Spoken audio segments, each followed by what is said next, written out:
రాష్ట్ర వ్యాప్తంగా కూడా ఈరోజు వైఎస్ఆర్ కాంగ్రెస్ పార్టీ నాయకులు, చిన్న చిన్న లీడర్లు వీళ్ళందరిపైన ఆస్తులపైన భౌతిక దాడులు, అదేవిధంగా రకరకాల ఈరోజు దాడులు గురవడం చూస్తూ ఉన్నాము. ఇది చాలా దారుణమైన పరిస్థితి. మరీ ముఖ్యంగా పుంగనూరు నియోజకవర్గంలో ఎప్పుడూ లేని కొత్త సంస్కృతికి ఈరోజు తెరలేపుతూ ఉన్నారు.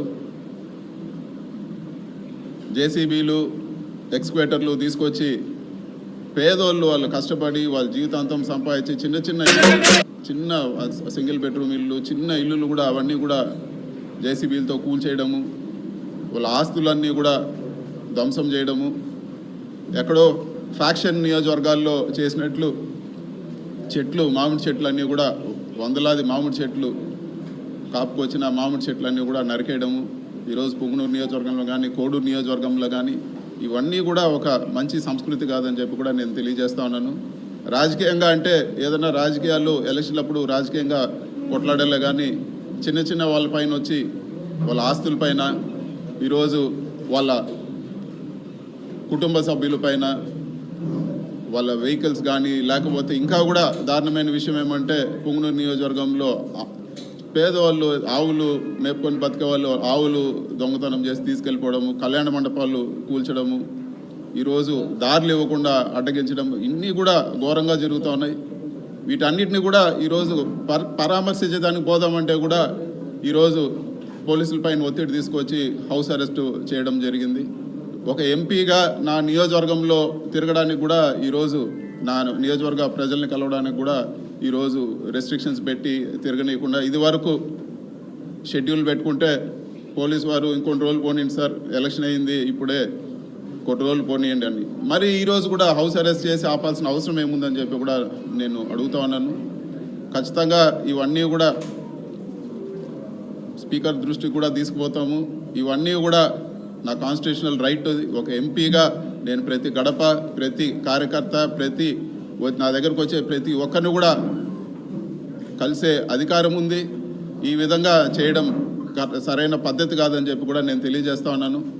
అంతేకాకుండా ఈరోజు సీట్లు తక్కువ వచ్చిండొచ్చేమో కానీ 40% మంది ఈరోజు రాష్ట్రంలో 40% మంది వైఎస్ఆర్సీపీకి ఓటేశారు. అంటే ఈ 40% మందిని రాష్ట్రం నుంచి పంపించేస్తారా? ఈ 40% మంది ఓటేసిన వాళ్ళందరిపైన మీరు దాడులు చేస్తారని చెప్పి కూడా నేను అడుగుతాను. ఇది సరైన పద్ధతి కాదు, ఇది సరైన పద్ధతి కాదు.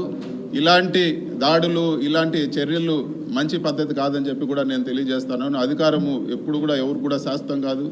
రాష్ట్రంలో ఎన్నోసార్లు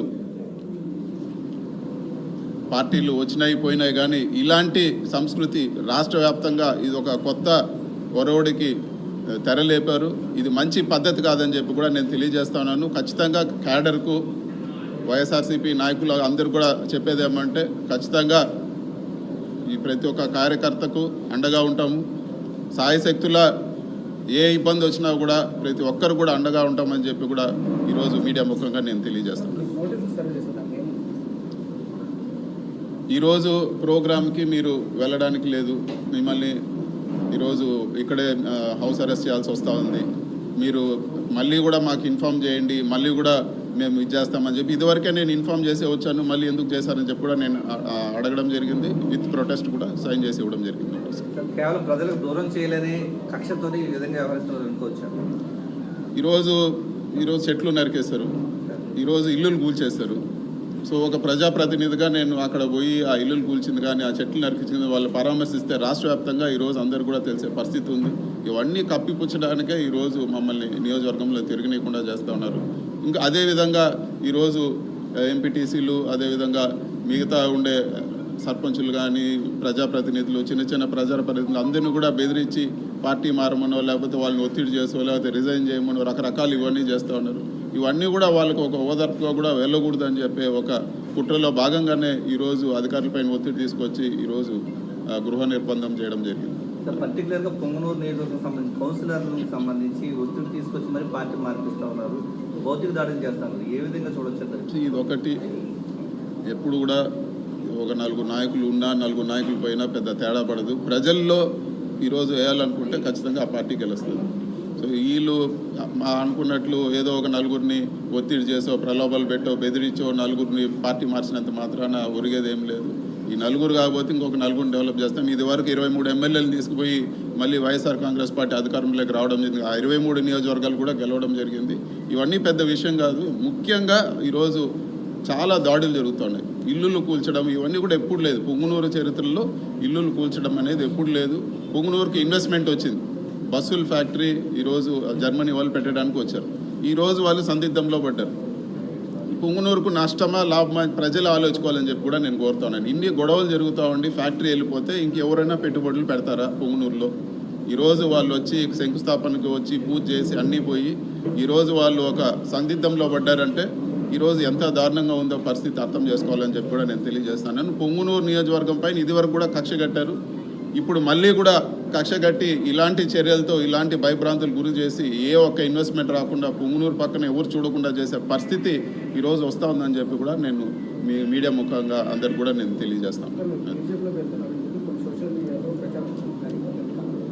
అది బుద్ధి లేని వెధవలు చెప్తూ ఉంటారు. దాని గురించి పట్టించుకోవాల్సిన పని లేదు. దాని గురించి అసలు వివరణ ఇవ్వాల్సిన పని కూడా లేదు.